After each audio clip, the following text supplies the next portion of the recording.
Ngithanda ukubingelela bonke abazalwane bami abathandekayo kuyindawo ngeindawo lapho sikwazi khona ukuzwakala ngalesi sikhathi sokukhonza uThixo ngelanga lakhe elabusiswa endabukweni yomhlaba, ilanga lakhe langesabatha lagcizelelwa esiphambanweni uma ephumula ngalo efa ngaphambi balufike isabatha, evuka sedlule isabatha esephumulile njengomthetho babemlandeli bephumule njengomthetho.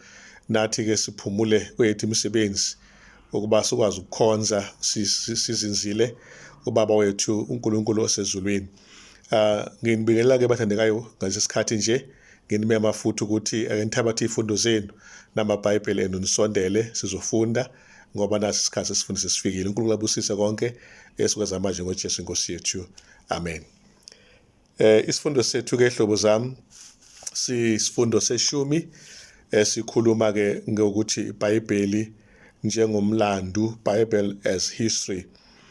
Indima nayikhanda-ke bazalwane, ngiyabona ukuthi uNkulunkulu uyasithanda. Indima zekhanda ziyangokuya mfushane, nevike endlela bemfushane nale mfushane kakhulu. Ilotshwe lapha eKsodo sahluko 20 uverse 2, Deuteronomy 5 uverse cabanga ukuthi mangaqinisekisa nje amavesi uverse 6 bazalwane, la uNkulunkulu ekhuluma nje ethi nginguJehova uNkulunkulu wakho owakukhipha ezweni laseGibhithe. Indimana-ke ecace kakhulu ukuthi uNkulunkulu bazalwane uma izobeka noma yini njengemithetho yakhe azoyibhala ematsheni, lo ababazwe uMose waletha kuba wena ezobhala ngomlomo wakhe. uNkulunkulu ufune abantwana bakhe ama-Israyeli kanye nathi sikhumbule ngezikhathi zonke ukuthi ubani kuqala uNkulunkulu, ukuze mase beka umthetho siqonde ukuthi vele uNkulunkulu kufanele kuba beka umthetho ngoba uJehova uNkulunkulu wethu okokuqala. Okwesibili, kukhona lapho esikhulule khona thina-ke lethi iGibhithe elihlukahlukene, iGibhithe lokuhlupheka, lesono, ukungakholwa, ukungazi konke ukudideka obekusibamba njengabantu abathunjiwe. Sesikhululiwe manje ngokukholwa, kodwa kakhulukazi ukukholwa okunolwazi, ayikholwa nje okuhlathuza ehlathini. Sengathi-ke uNkulunkulu wezulu nomhlaba ihlobo engakubusisa-ke usathatha isifundo sakho neBhayibheli lakho siqalisa isifundo sethu namhlanje kulesi sikhathi samanje. Sizobuka-ke ukuthi uthini uNkulunkulu. Mhlawumbe ake sithi nje ukhuleka kafushane. Baba usezulwini, siyakubonga mdala wensuku ngesithuba usipha uba sikhumbuza lenkosi ngamazwi akho. Sicela abantwana bakho kuyindawo Nkosi babusise masifunda izwi lakho manje ngoJesu, nami Nkosi ungikhumbule ebusweni zakho ngoJesu Kristu Inkosi yethu, amen. Into egqamayo-ke la ihlobo zami, uma sithi iBhayibheli liwumlando, sisho ukuthi liqukethe umlando omuhle nomude osukela ngale endalweni uhambe uzofika kubeni kwenkosi kwesibili, udlule uye ufika ngale emhlabeni omusha ozoba khona uma uJesu sebuyile ngokwesibili. Bathathwa abangcwele bayekhaya ezulwini minyaka eyinkulungwane, mase bebuya babuyele emhlabeni oswenziwe kabusha, baphile impilo engasabalwa iminyaka. Angiphinde nje ngithi iBhayibheli lakhiwa ngumlando omningi, lihamba ngendlela emlandweni elinesiqalo esithile esibambekayo, lihambe njalo kuzokufika-ke ekupheleni. Konke okudaliweyo nenhloso yakho ukuthi kuyini kuze kugcineke sekubonakala umhlaba usubuyele esimeni sawo ngenkathi uJesu ebuya ngokwesibili. Uma sibheka lapha-ke imvelo yeBhayibheli njengoba liyincwadi yomlando, kwenza ukuthi libe incwadi engcwele engafani nezinye izincwadi zezinkonzo noma zezinkolo engahambisani nobuKristu. iBhayibheli liveza uNkulunkulu ukhona ngesiqu sakhe, futhi kubonakala nezenzo zakhe zivela emlandweni. Kuphinde futhi kuvele ukuthi asidingi ukulwa sithi uNkulunkulu ukhona, uNkulunkulu vele ukhona, asidingi uze sikuprove. Uma khona umuntu okuphikisayo asimsize nje sikhulume naye kahle, kodwa ayikho indlela esingazama ngayo ukuprove khona kaNkulunkulu ngoba vele umukela ngokukholwa uNkulunkulu, hayi ngoba eprove, kodwa futhi akudaliwe kungaba ubufakazi obuhle bokuthi uNkulunkulu ngempela ukhona, uyaphila. Angithi-ke ekuqaleni uNkulunkulu wakhuluma uba kube khona izinto zabakhona, okokudaliweyo ikakhulukazi impilo. Qala lapha neGenesis 1 verse 1 to 31, wabiza uAbraham embiza ezweni lamakhaledi, wayomthuma ezweni laseKhenani ukuthi abe imissionary noma isebenzi sakhe sevangeli. Waphinda futhi uNkulunkulu wakhulula abantwana bakhe ebugqileni baseGibhithe, waloba imithetho eyishumi ematsheni amabili ayelotshiwe uMose, ayixoshwe uMose, wabhala ngomne wakhe Exodus 31 verse 18. Wathuma abaprofeti uNkulunkulu, wathuma abahluleli uNkulunkulu, wathuma abantu bakhe ukuba bahambe babelane nabanye abantu ngemithetho wakhe kanye futhi necebo losindiso nezizwe zonke, hayi kuphela isakwaJuda. Ekugcineni uthumele uJesu Kristu ukuba afike emhlabeni njengoba naye futhi ewuyena ongumlando wobuNkulunkulu, wobungcwele nomlando omi kuze kube phakade. Masihlabela phambili sithola ukuthi-ke isihloko esinye sikhuluma lapha-ke ngoDavide noSolomoni kanye nobukhosi.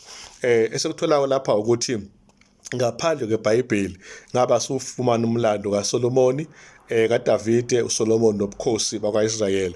Nawo yonke imininingwane yabo lamakhosi ayenza khona okuhle nokungekuhle ngaba sikutholi ukuba ngabe iBhayibheli alilotshiwe, nokuprofethwa ngoMesiya ngaba sinakho ukuba bengalotshwanga emlandweni walokho eBhayibhelini. Siyambona kuJeremiya 23 uverse 5 esitshela-ke ukuthi uMesiya lo wayethenjisiwe njengomesiya ozoqhamuka kuyindlu kaDavide. Siyabona futhi 22 esambulweni sahloko 16 esitshela uJesu esishoko kwakhe athi mina ngimpande kaDavide, abesechaza-ke ukuthi-ke nginkanyezi yokusa ecwebezelayo.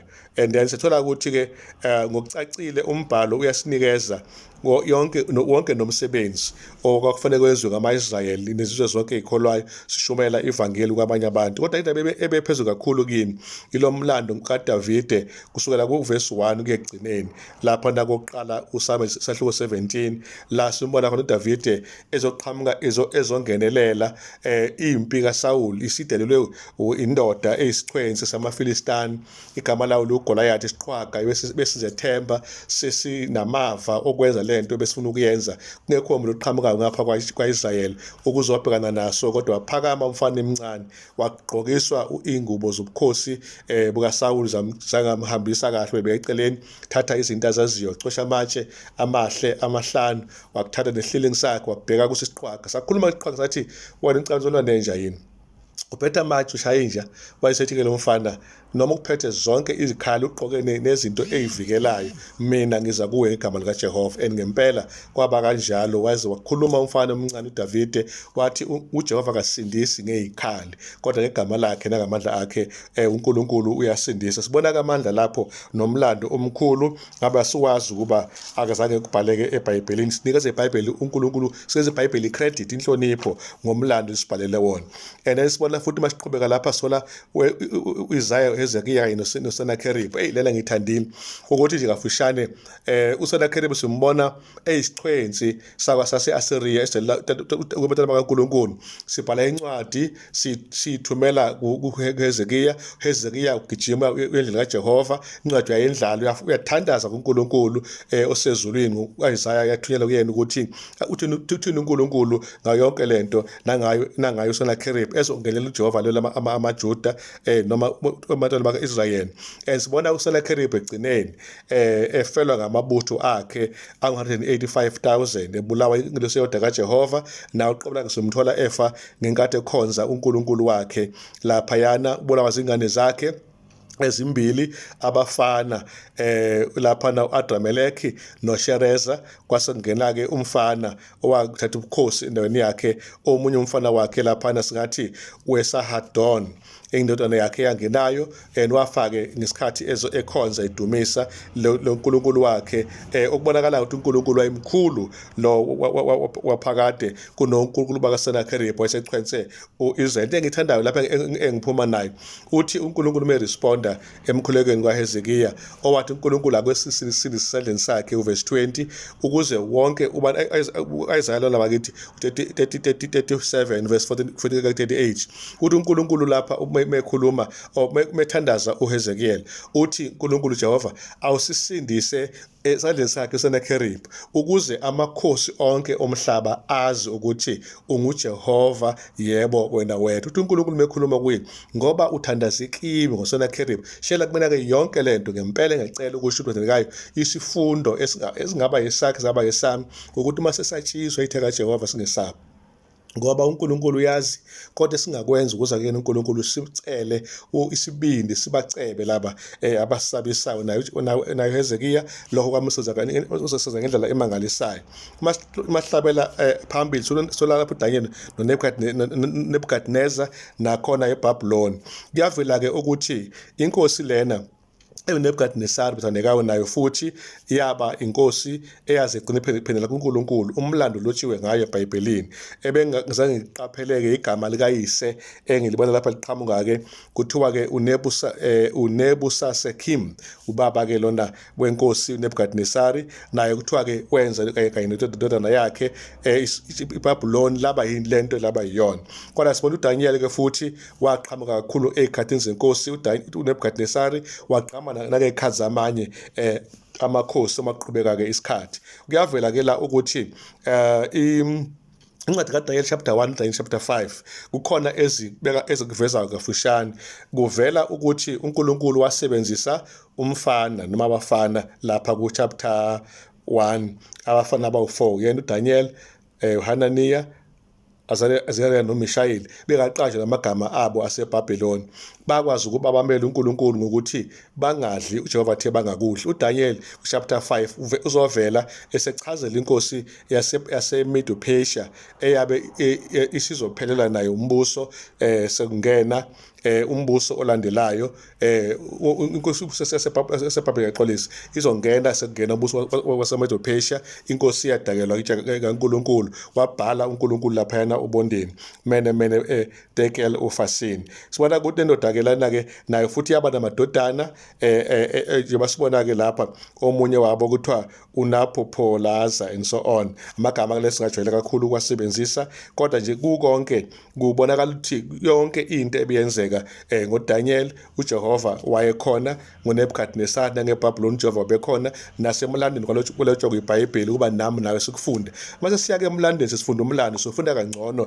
sesithola eqala eBhayibhelini bese vele balula ke nomlando siuthole kahle usicacele ngoba vele iBhayibheli lenza lula nokungaphandle kwalo kwezakalayo kubonakala sesicaca kakhulu sengathi ke singamba nawe siye phambili uNkulunkulu akubusise lesikhashana esincane siqhubekela phambili ekuqhubekeni kwethu sithola isigaba esithi uJesu womlando lapha ke kuvela ukuthi amavangeli masiwafunda asipha umlando ngoJesu Kristu kusukela kusaprofethiwe aze abe ngempela uyafika kuze kubeke manje uyafa isiphambanweni kuze kube ngokwesibili kuyabonakala futhi ukuthi uJesu Kristu kukhona abantu umlando osivezela kakhulu ngabo ababanesandla ekufeni kwakhe noma ekubulaweni kwakhe omunye uqhamayo uKephas lapho sola khona kuivangeli lika Matthew 26:57-67 no John 11 verse 45 ka53 naye uJohn 18:29-31 lama verse mangiwagoqa nje aveza uKenas njengonjiniyela wokubulawa nokuhlukunyezwa kukaJesu Kristu kodwa kufike kungumangazi ukuthi futhi nguye owaprofetha kahle njengompriest omkhulu ukuthi nina amaJuda aniyazi lento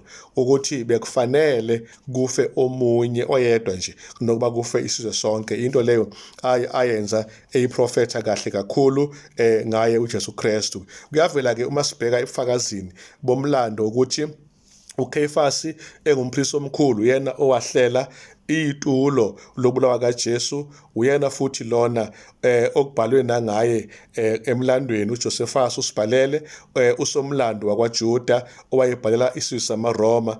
Ngaphandle kwalokho futhi uJosephus kuphinde futhi wambiza uKephas emchaza ubupristi bakhe kanye futhi nokuthi wabe enza umsebenzi wakhe ngesikhathi leso sokubulawa kaJesu Kristu engumprofeti engumpristi omkhulu nokuthi ayekwenza wakwenza kwaba impumelelo. Kuningana okuvelayo la ngizothatha kakhulu isikhathi sakho ngichaza kodwa nje kafushane kuvela ukuthi iBhayibheli liveleza ngoJesu ongumlando kafushane. uJesu kubhaliwe ngaye kulo iBhayibheli umlando wakhe, nangaphandle kweBhayibheli kubhala ababhali, abanye bakholwa nguye abanye bakholwa kuye kodwa babhala ngomlando ongawuthola ukufakazeleka embhalweni. Abanye ke bawuphambaniseke umlando ngenxa ukuthi bevele abamthandi phela uJesu.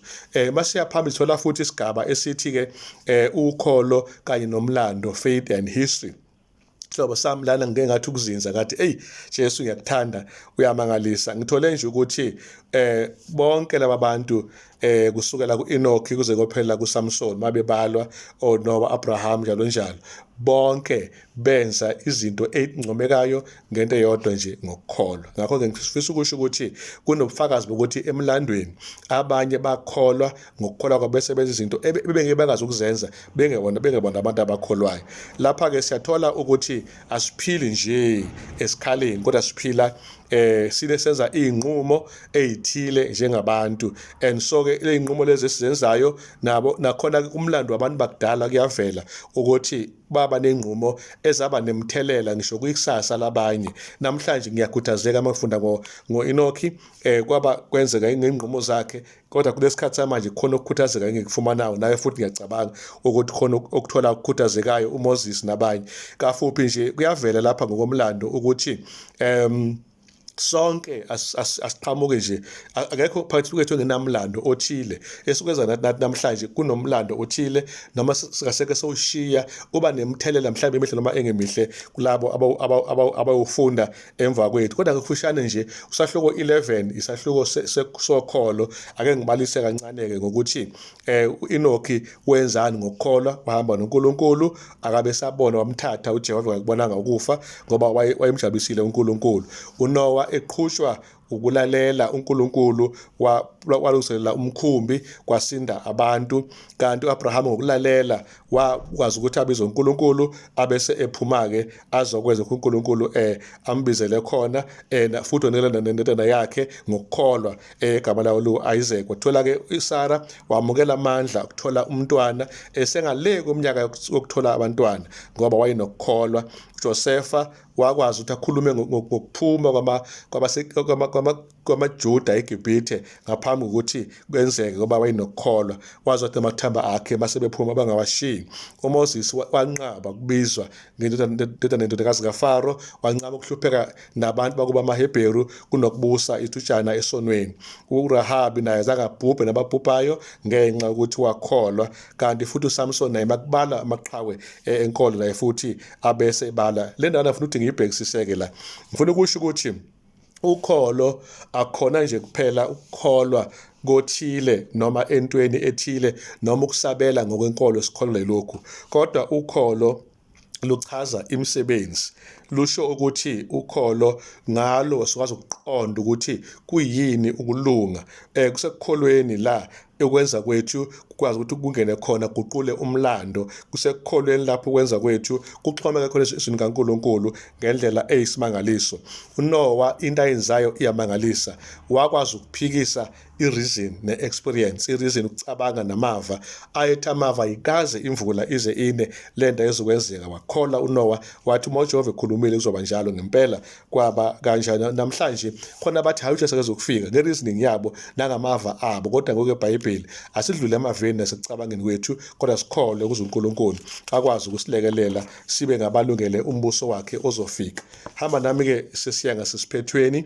Kuyavela ukuthi iBhayibheli lincwadi endala kusho zonke incwadi ezikhona, kodwa futhi incwadi ecace kakhulu emlandweni, ephethe konke, equkethe konke lokho okuthinta isintu noma abantu.